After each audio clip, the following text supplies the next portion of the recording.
बिस्मिल्लाहिर्रहमानिर्रहीम। ये 7वीं जमात का मज़मून उर्दू है। हमने जो सबक पढ़ा रामचंद्र जी, इसके आखिर पर कुछ सवालात दिए गए हैं, जिसमें से हमने दूसरे हिस्से के 5 सवालात लिखे हैं।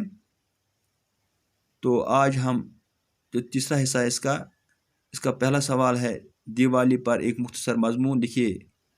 हम दिवाली पर एक मुख्तसर मज़मून लिखने जा रहे हैं। इससे पहले हम इस सबक के बारे में कुछ याद दहानी के लिए तज़किरा करेंगे कि हमने पढ़ा पहले ही कि रामचंद्र जी को अपने वालिद की तरफ से 14 बरस का वनवास दिया गया था।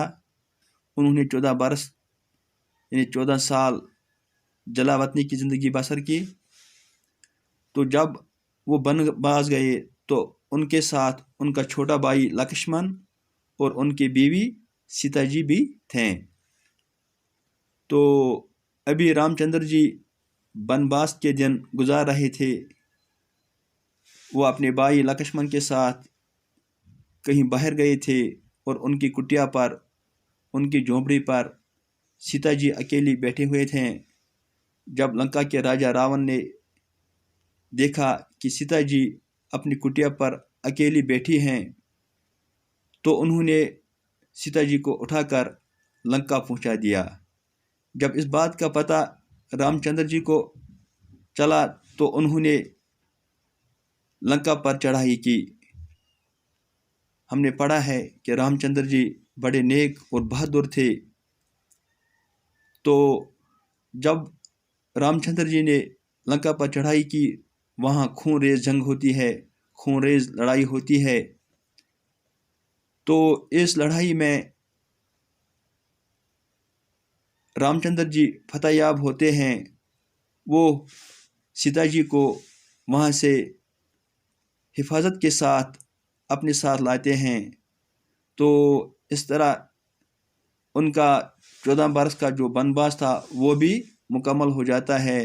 तो जब वो सीता जी को अपने साथ लेकर अयोध्या पहुँचे तो अयोध्या में बड़ी खुशियाँ मनाई गई, चिराग जलाए गए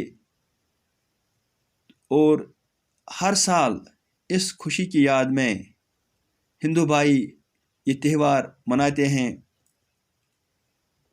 तो हर मज़हब के लोग कोई ना कोई त्यौहार मनाते हैं। जैसे मुसलमान 2 ईद मनाते हैं और इसी तरह जो ये हिंदू भाई हैं ये दशहरा मनाते हैं, ये दिवाली मनाते हैं। दिवाली जो है ये रोशनियों का त्यौहार है। तो इसको हमने मुख्तसर अल्फाज में लिखने की कोशिश की है।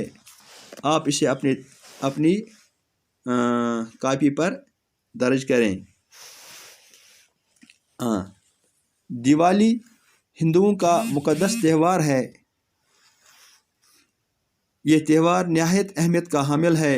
लोग मिलजुल कर खुशियाँ मनाते हैं, जिससे मजबूत समाज की अक्कासी होती है। दिवाली हमें उस वाक़े की याद दिलाती है जिसमें रामचंद्र जी ने अपनी बहादुरी और बुलंद अखलाक का मुजाहरा करके सीता जी को लंका से हिफाजत के साथ वापस अयोध्या पहुंचाया। जब 14 बरस का वनवास पूरा करके रामचंद्र जी अयोध्या पहुंचे तो वहां बड़ी खुशी मनाई गई और दीपमाला की गई। हर साल इस खुशी की याद में दिवाली यानी रोशनी का त्यौहार मनाया जाता है। यह त्यौहार बदी पर नेकी की फतह याद दिलाता है। आप फिर से सुने। दिवाली हिंदुओं का मुक़द्दस त्यौहार है। यह त्यौहार निहायत अहमियत का हामिल है। लोग मिलजुल कर खुशियाँ मनाते हैं, जिससे मजबूत समाज की अक्कासी होती है। दिवाली हमें उस वाक़े की याद दिलाती है जिसमें रामचंद्र जी ने अपनी बहादुरी और बुलंद अखलाक का मुजाहरा करके सीता जी को लंका से हिफाजत के साथ वापस अयोध्या पहुंचाया। जब 14 बरस का वनवास पूरा करके रामचंद्र जी अयोध्या पहुंचे تو وہاں بڑی خوشی منائی گئی اور دیپ مالا کی گئی۔ پھر ہر سال اس خوشی کی یاد میں دیوالی یعنی روشنی کا تہوار منایا جاتا ہے۔ یہ تہوار بدی پر نیکی کی فتح یاد دلاتا ہے۔ تو آپ اسے اپنی مضمون کاپی پر درج کریں، اسے سمجھیں اور یاد بھی رکھیں۔ آج کے سبق میں بس اتنا ہی، دیجیے اجازت۔ السلام علیکم ورحمۃ اللہ۔